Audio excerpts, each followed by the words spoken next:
You got jumping the I'm gonna make it. I'm gonna make it. You got a dog in the tree. I'm gonna make it. You better not make it.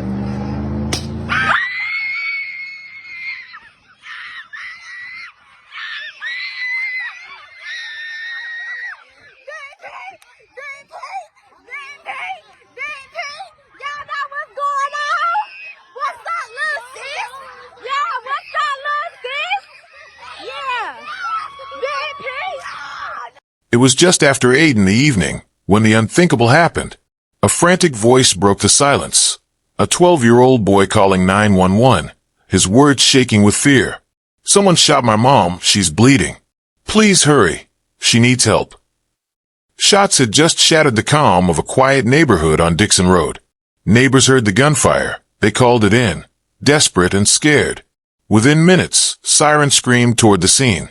Officers arrived to find Bolivia Monnique Williams, 33 years old and 5 months pregnant, lying wounded inside her own home. Her children huddled nearby, terrified, trying to help, trying to save her, and paramedics rushed to stabilize her, fighting against time, fighting against fate. But as the night grew darker, hope began to fade. Who could do this? Who could turn a home into a place of violence? And why? Why would anyone hurt a mother, an unborn child, a family? The answers were out there, buried in a story that would soon unravel. This is not just a crime. It's a devastating betrayal, and it all began with a single, terrified call. But who was Bolivia? Bolivia Monnique Williams was born on March 10, 1991, in Columbus County, North Carolina. She didn't just live. She radiated, and everyone who met her described the same thing: joy. She had this magnetic energy, loud, contagious laughter, always moving, always dancing. Bolivia loved music, and she loved to move to it. Dancing wasn't just something she did. It was part of how she lived. And she shared that life, piece by piece, with the world. Through photos, videos, and posts that captured her kids giggling in the kitchen, birthday cakes she baked from scratch, or late-night living room dance parties, with her youngest on her hip. She had a gift for turning ordinary moments into something warm, something you could feel just from watching. But Bolivia wasn't just about joy. She was a doer. She attended Southeastern Community College and worked hard, not just to build a future, but to build something on her own terms. She had dreams, and even more than that, she had people to dream for. Because by 33, Bolivia was a mother of 5. Her children ranged in age from 11 months to 16 years. And each one had their own space in her heart, their own routine, their own needs, their own dance. Somehow, she kept up with all of them, and every morning, Bolivia was up before sunrise. She'd pack school lunches, lay out clothes, tie little shoes, and calm morning tantrums, all before most people finished their first cup of coffee. Then she'd drive them to school, handle appointments, manage her small business, and still make it home in time to help with homework. She did it with style, too. Her nails were always done, and her outfits were always bold. She had a way of walking into a room and owning it. Not loud, but confident. And through all the chaos, she never missed a birthday. She made cakes from scratch and decorated them by hand. She turned her backyard into a campsite or a water park or whatever her kids dreamed up that week. She was everything to them. Their mom, their safe place, their center. But she wasn't doing it alone. Her mother, Peggy Blanks, was her anchor. They weren't just mother and daughter, they were a team. Peggy would bring over meals, help with the kids' bedtime routines, and take the older ones for weekends just to give Bolivia time to breathe. They FaceTimed constantly, and they shared everything. But she would meet a man that would change everything. Bolivia met Najee Devon Leach in early 2023. They were introduced through mutual friends, a cookout, a casual gathering, nothing fancy. But something about him stood out. He was soft-spoken, polite, and quick with compliments. He noticed things. He told her she was a great mom, and said it with sincerity. And for someone like Bolivia, who gave everything to her kids, but rarely heard appreciation, it landed hard. She didn't fall fast, but she did fall with hope. At first, Najee seemed different, thoughtful, calm. He helped carry groceries, dropped by with food when she was swamped. He'd sit on the floor and play with the little ones like it came naturally. And he listened. Or at least, he made it seem like he did. and by spring, they were officially a couple. He started coming around more often, first on weekends, then during school runs. Bolivia, always cautious with new people, slowly let him into her world. She introduced him to her children one by one. He eased into their routines, helping with bedtime, staying over some nights, pitching in financially when he could. It wasn't flashy, it wasn't perfect. But to Bolivia, it felt like something solid. Then came the pregnancy. She found out she was expecting in early 2024. The baby was his. And for a moment, it felt like everything was coming together. But beneath the excitement was something else, uncertainty. Bolivia already had 5 kids. Space was tight, money was tighter, and the emotional load was already heavy. So when she saw those 2 lines on the test, she felt both joy and fear. She told Peggy first, then she told Najee. He didn't freak out, but he didn't exactly celebrate either. He just nodded and said, "Okay." From there, things moved fast. Bolivia jumped into planning mode. She rearranged the dining room to make space for a nursery corner. The baby, a boy, gave her something to look forward to, a fresh start and a reason to believe this time the love would stick. They held a small gender reveal party on May 19th, 2024. Confetti filled the air. The cake read, "It's a boy." And in the pictures, Bolivia looked radiant, beaming. But Najee, he stood off to the side. He smiled, but not with his eyes. He scrolled his phone, barely spoke. People noticed, especially the ones who knew her best. Peggy thought maybe he was nervous. A few friends thought maybe he was just tired. But Bolivia, she chalked it up to stress. Parenthood was a big deal. Maybe he just needed time to adjust. Still, something had shifted. Because while Bolivia threw herself into preparing for baby Isaiah, Najee began to pull away.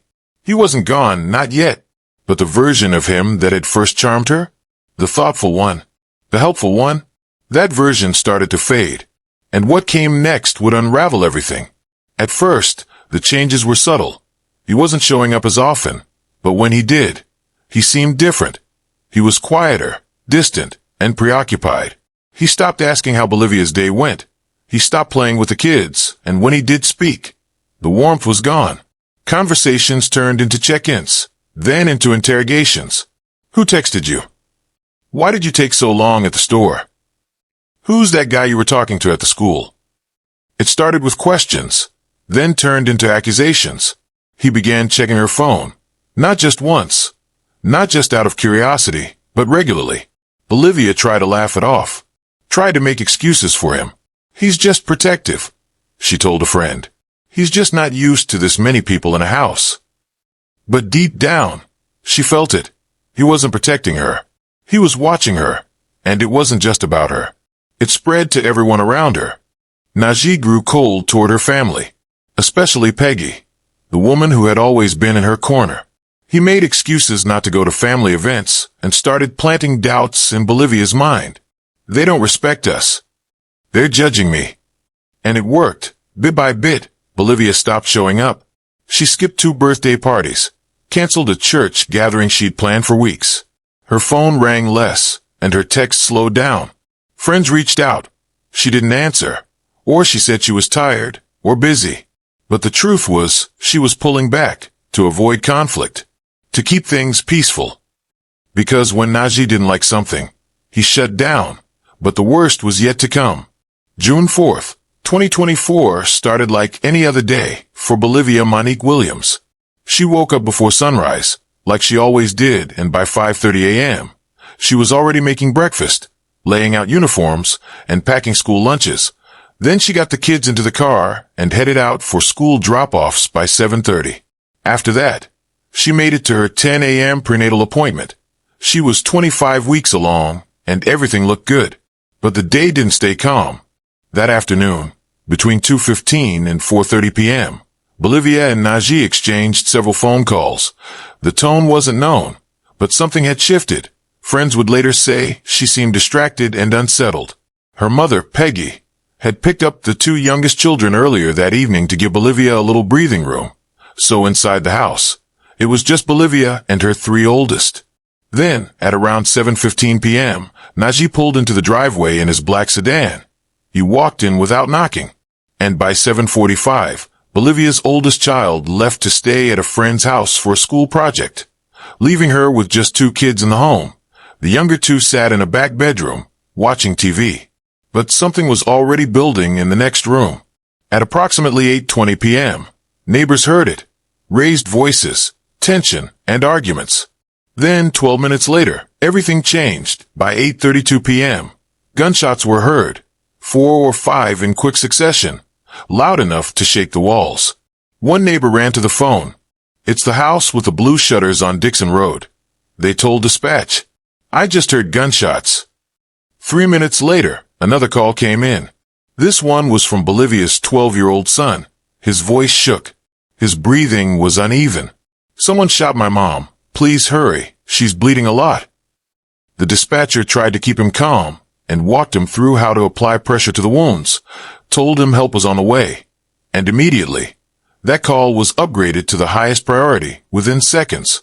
By 8:41 p.m., deputies arrived, and by 8:44 p.m., paramedics followed. Inside the living room, they found Bolivia lying on the floor. She'd been shot multiple times in the chest and abdomen. Blood soaked through the carpet and splattered across the family photos hanging on the wall. A broken picture frame lay on the ground, the same one from her recent gender reveal. Its glass was shattered and the photo torn. Her purse was open on the counter, wallet intact, but the car keys were gone. Paramedics worked quickly, but the injuries were catastrophic. They made the decision to transport her to Columbus Regional Healthcare System. She never made it, and by 9:38 p.m., Bolivia Monnique Williams and her unborn son, Isaiah James, were pronounced dead. The weight of what had happened crushed through the community in waves. Neighbors stood outside in silence. Some cried and others prayed. Meanwhile, investigators were already analyzing the scene. They recovered 5 shell casings from a 9mm handgun. No signs of forced entry. No signs of a robbery. But all signs pointed to one thing. Bolivia knew her killer, and the killer had taken her car. So now it wasn't just a murder investigation, it was a manhunt.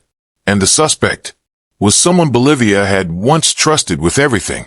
In the hours that followed Bolivia's death, investigators moved swiftly, but they were already one step behind. By the time deputies finished securing the scene and comforting her children, Najee Devon Leach was gone, and so was Bolivia's gold 2006 Subaru Forester. There were no signs of a break-in, no broken windows, no footprints forcing entry, which meant only one thing. He'd been let in. Najee took the keys from the kitchen counter and drove off in Bolivia's car, heading out of Dixon Road with no headlights on, and he removed the license plates not long after, replacing them with a temporary tag stolen from a local dealership lot. It was a small detail, but a calculated one, meant to buy time, to avoid triggering the automated plate readers that could have flagged the vehicle. What he didn't count on was the growing network of eyes watching him. Doorbell footage from a neighbor's front porch showed him leaving the house calmly, without rushing, without panic. He even returned briefly, stepping back inside for a few seconds, then walking out again. He shut the door gently, got into the car, and drove off into the dark.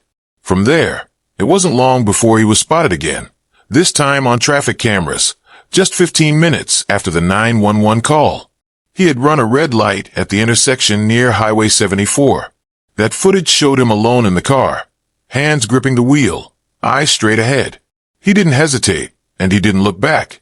At 9:17 p.m., Najee was caught again, this time by a gas station camera, buying a prepaid phone, a bottle of water, and a few energy drinks. He paid in cash. The clerk who rang him up later said, and I looked calm, but kept glancing at the door like he expected someone to walk in behind him. Then, by 10:30 p.m., cell tower pings placed him roughly 45 miles away from the crime scene, heading south toward the state line. But this wasn't just a random escape route. It was deliberate. Instead of fleeing straight to South Carolina, Najee made a strange decision. He doubled back. He turned north, toward Wilmington. Investigators would later conclude that he wasn't running blindly. He had a destination in mind. Meanwhile, a task force had already formed. Bladen County deputies had called in the State Bureau of Investigation. Border Patrol had been notified. Roadblocks were being considered. A regional bolo, be on the lookout, went out for both Najee and Bolivia's missing SUV. Tips began to pour in. Some were vague, others more helpful, but one lead stood out. Someone had seen Najee buying scissors, hair clippers, and clothes at a 24-hour discount store just before midnight, and surveillance confirmed it. The timestamp showed 11:42 p.m. Just over 3 hours after the murder, Najee was seen walking into the store, still wearing his usual bright-colored streetwear and shoulder-length dreadlocks. He left looking completely different. In the bathroom, he cut off all his hair and those signature locks that had defined his appearance for years. Then he changed into dull, nondescript clothes, a hoodie, jeans, and a plain baseball cap pulled low. He scattered the cut hair into separate trash cans before slipping out of the store unnoticed. The manager found the discarded hair the next morning, and after seeing the bolo, called the police immediately. At the same time, digital forensics was already at work. Investigators had traced Bolivia's phone, which had been found stuffed in the SUV center console. Najee had used it briefly, just long enough to delete text conversations between them, messages that, when later recovered, revealed the relationship had grown increasingly toxic in the weeks leading up to her death. Their final exchanges were sharp, tense, and at times hostile. She had mentioned child support, and he had avoided the topic. She brought up the baby's name and his responsibilities, and he responded with silence. Or worse, sarcasm. The tone was clear. He didn't want a future, and he was pulling away fast. But the clearest sign of Najee's mental state came from something more public. At 1:17 a.m., barely 5 hours after Bolivia died, Najee posted to Facebook, "To love me, but gone thug me." That single sentence became one of the most chilling pieces of the puzzle. Friends who hadn't yet heard about the murder saw it and responded with confusion. Some asked if he was okay. Others laughed it off, but behind the vague poetry was a man who believed he'd been wronged, someone who felt justified, not remorseful. To the public, it was a cryptic post. To investigators, it was a window into his motive and possibly his guilt. As daylight broke over Bladen County, the search for Najee only intensified. A command center was established at the Justice Complex. Rolling checkpoints were deployed on key exits in the region. Law enforcement canvassed Nee's old addresses, his job sites, and even a few former friends. His bank accounts were frozen. His photos were everywhere. His face, or what used to be his face, was now on the news. But Najee wasn't hiding underground. He was still moving, and the question was no longer whether he would be caught. It was when. By the next morning, investigators had what they needed. Najee had left a trail. Disguised, yes, but not invisible. The surveillance footage, the hair clippings, the GPS data, the digital fingerprints, it all narrowed the search down to one area. Wilmington, North Carolina. Around 11 a.m. on June 5th, Najee attempted to withdraw cash from an ATM using his debit card. That move, while small, gave officers exactly what they'd been waiting for, a precise, real-time location.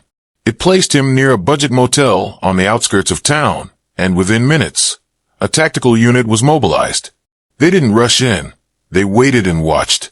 At 3:15 p.m., as Najee returned to the motel room, he had checked into under his cousin's name. Officers closed in. There was no foot chase. No resistance. He surrendered quietly, hands raised. He looked exhausted, hollow, and defeated.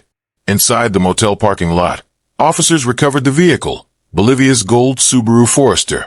Inside the SUV, under the driver's seat, they found a loaded 9mm handgun. Ballistics later confirmed it was the same weapon used to end Bolivia's life and that of her unborn child. Najee said nothing during the ride back to Bladen County. He invoked his right to legal counsel, but the silence did little to slow what came next. By the following morning, prosecutors had filed a full list of charges. Najee Devon Leach was charged with first-degree murder, murder of an unborn child, robbery with a dangerous weapon, larceny of a motor vehicle, discharging a firearm into an occupied property, and possession of a firearm by a felon, a charge tied to a 2019 assault conviction. He was brought before a judge for his initial court appearance on June 6, 2024. Bladen County's District Attorney, John David, along with Assistant District Attorney Alan Adams, requested that Najee be held without bond for the two murder charges, a request Judge Heath Nance granted immediately. For the additional charges, bond was set at $2.5 million. But the hearing didn't stop there. District Attorney David addressed the court and the media, stating publicly that his office was actively considering the death penalty due to multiple aggravating factors. He explained that a formal panel of senior prosecutors would be convened to review the evidence and decide whether to pursue capital punishment, a step that was not routine, but not unusual for a case of this magnitude. Under North Carolina law, certain crimes qualify for the death penalty when specific conditions are met. And in this case, prosecutors cited 3 primary aggravating factors. 1. The murder was committed during the commission of another felony, armed robbery. Then the victim was pregnant at the time of her death. Also, the crime involved exceptional cruelty, not just toward Bolivia, but also toward her unborn child and the children who witnessed the aftermath. Additionally, state law, North Carolina General Statute 14 to 23.2, defines the murder of an unborn child as a separate and punishable offense. The statute applies when someone willfully or maliciously causes the death of an unborn child either directly or while committing another violent felony. For that charge alone, the penalty is life in prison without the possibility of parole. However, if prosecutors combine both charges under a capital murder case, Najee could face execution. The defense, anticipating that possibility, moved quickly. Najee's legal team filed preemptive motions contesting the constitutionality of the death penalty in his case, citing undiagnosed mental health conditions and a history of trauma. Those specifics were not disclosed publicly. Those motions signaled the beginning of what would likely be a lengthy and complicated legal battle. A special hearing was scheduled for August 2024, where the prosecution's death penalty request would be formally evaluated. If approved, the case would shift into capital litigation, a process known for dragging on for years due to the added weight of evidence standards, jury selection, and appeals. The community, meanwhile, remained divided. Some demanded justice in its fullest form. Others hoped for a life sentence without parole, not out of mercy, but out of a desire for Najee to live with what he had done. One thing, however, was certain. The courtroom had become the next battleground. And for Bolivia's family, especially her mother Peggy, every hearing, every filing, every decision would reopen a wound that had never been given the chance to close. In the days that followed the tragedy, the shock gave way to something deeper, the kind of grief that lives in every breath, every silence, and every unanswered call. Bolivia's mother, Peggy Blanks, spoke to reporters just a week after her daughter's murder. Her voice trembled, not with anger, but with something far more painful, disbelief. "It's a pain I wouldn't wish on anybody," she said. "She was my firstborn. I never imagined I'd have to bury her." But the pain didn't stop with the loss. It expanded into betrayal. Peggy had welcomed Najee into their lives because Bolivia loved him. The family had opened their arms to him. They trusted him. They believed he was part of their future. And yet, he was the one who tore it all apart. "He is like family," she said in the interview. "Because she loved him, we loved him." Now, instead of daily FaceTime calls and weekend visits, Peggy spent her days caring for the 5 grandchildren her daughter left behind. Their ages ranged from a toddler still in diapers to a teenager who now had to grow up too fast. Peggy's small 2-bedroom home, once quiet, was suddenly full again, not with laughter, but with questions, trauma, and the weight of trying to make life feel safe again. She faced it all: school runs, late-night cries, medical appointments, and the constant emotional labor of helping children process something even adults couldn't make sense of. And while she did it with strength, the cracks were visible. The community, however, didn't let her face it alone. Within a week, residents in Riegelwood and Whiteville organized a candlelight vigil. Over 300 people showed up: neighbors, church members, classmates, and strangers. They lit candles, shared stories, and wept together. They called for justice, not just in court, but in how families protect each other going forward. Local businesses came together to create a trust fund, raising $47,000 in just 2 weeks to support Bolivia's children. And Peggy herself launched a GoFundMe campaign, which raised $4,275 toward a $20,000 goal, funds intended for food, clothing, education, therapy, and anything else these 5 young lives might need to survive the loss of their mother. But even with all the support, one thing remained unresolved: forgiveness. When asked if she could ever forgive Najee, Peggy hesitated. "Maybe one day," she said quietly. "I still don't know if it's going to happen. I don't know." Her words weren't filled with rage. They were filled with exhaustion, the kind that comes from carrying the weight of someone else's choices. And while courtrooms would decide Najee's fate, Peggy was left with a far harder task: building a future out of the pieces he left behind. Bolivia Monnique Williams was not just a name on a court docket. She was a mother, a daughter, a friend, and a woman who had already lived through so much, only to be taken just when she was preparing to bring new life into the world. Her story is one of joy and resilience, but also of warning, because what happened to Bolivia was not sudden. It was a slow erosion, a pattern of control, isolation, manipulation, and fear. And while the gunfire was loud, the warning signs had been quiet. Najee is now behind bars, facing multiple charges, including 2 counts of murder, one for Bolivia, and one for the unborn son she had already named Isaiah James. The prosecution is pursuing the death penalty, and the legal battle is just beginning. But for those left behind, justice is more than a sentence. It's a daily struggle to find meaning after a loss that never should have happened. This case reminds us that domestic violence does not always look violent, at least, not at first. It can start with control disguised as care, isolation dressed up as love, silence where there should be support. So we ask, if you've seen the signs, in a friend, a neighbor, yourself, speak up. Reach out. Don't wait.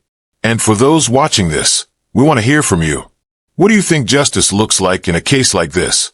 Should Najee face the death penalty? Can forgiveness ever truly be found? Leave your thoughts in the comments below. Share this story. Start a conversation. Because Bolivia's voice was taken, but ours, yours, mine, all of us are still here. And if we use it, maybe her children won't just grow up knowing how she died, but remembering what she lived for.